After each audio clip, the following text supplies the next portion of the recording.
katotohanan at patuloy ka namin pinapasalamatan sa lahat ng oras.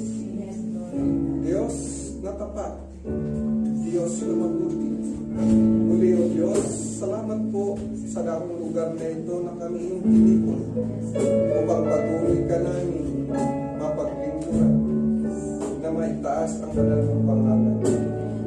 Ama, sa mga sandaling ito, kami ay lumalapit sa iyo na nagpapakumbaba sa banal mong harapan.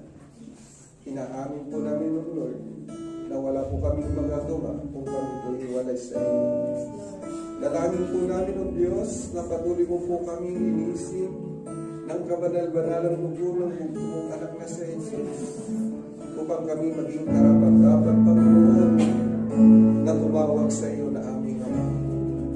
Muli, Ama, aming tinataas sa iyo.